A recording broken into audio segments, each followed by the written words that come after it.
Hey everyone, thank you for tuning in to this minisode.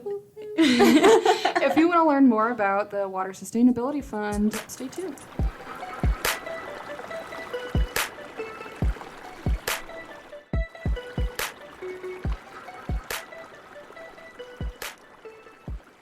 Hi everyone, welcome to another episode of Around the Water Cooler with NED&R. Today it's me, Dehvynne. And Alexa, hi. Hi, and today we're talking to Kent about the Water Sustainability Fund. Kent, can you tell us what the Water Sustainability Fund is? Sure. This is a state fund that is used for a variety of water-related projects across the state. It's basically anything to do with water. It can be quantity and quality issues, municipality issues, high-tech things like groundwater modeling issues, and cost share on meters. There's just a variety of things this fund's used for. Specifically, the fund was set up by the legislature, and it set out 15 specific goals or criteria that it wanted the commission to use when making funding decisions. Or those criteria are set out in statute 1508, 2-1508, and the commission follows those, and that's how they determine who gets the funding. The fund is jointly administered by both the Department of Natural Resources and the Natural Resource Commission. Initially, the applications are filed in the second half of March with the department,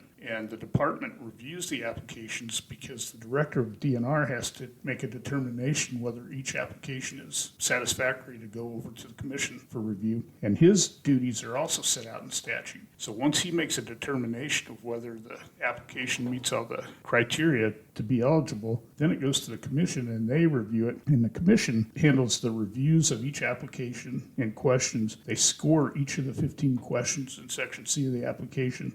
And then based on those scores, they rank them, and then they award the funding to the highest ranking projects. Sometimes the commission will set a line and say that some projects that don't meet a certain score don't get funded. So we've had years where there was funding left over that they just drew a line and didn't fund any additional projects because they didn't feel those project scores were high enough. And so over the years, we've had a history of funding different projects across the state. We've currently kicked out about $84.6 million in funding to various projects and funded approximately 81 projects. Plus, we're currently reviewing 19 applications that just came in, and we'll have another $11 million available July 1. $11 million is the annual appropriation to this fund.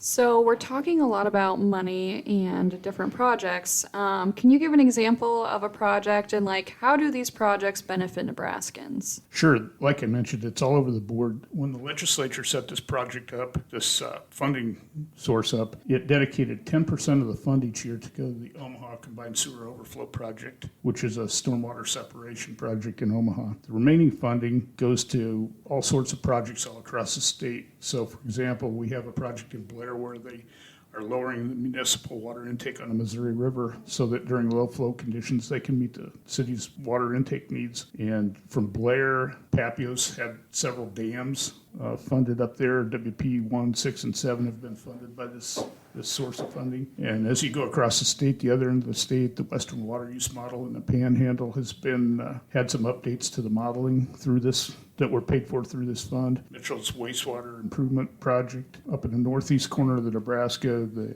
Cedar Knox County Rural Water Supply Improvement Project, and down to the southwest part of the state, the soil moisture probes and remote water monitoring efficiency that's being conducted in the upper Republican NRD, and then all across up and down the Platte Basin, MPPD, Central Nebraska Public Power and Irrigation District, and the NRDs have all put in projects. And then there's been various little municipality projects around the state. Village of Howells, Village of Platte Center, Peru, different places in the state have also come in. So it's all over the board what types of projects this is used for. So with the different types of projects all across the state with various amounts of funding, where can someone go for more information if they're curious about a project maybe near them or how to apply for a said project? All of that is available on the Natural Resource Commission's homepage, nrc.nebraska.gov. And if you click on the Water Sustainability Fund page, all of that information is available right there.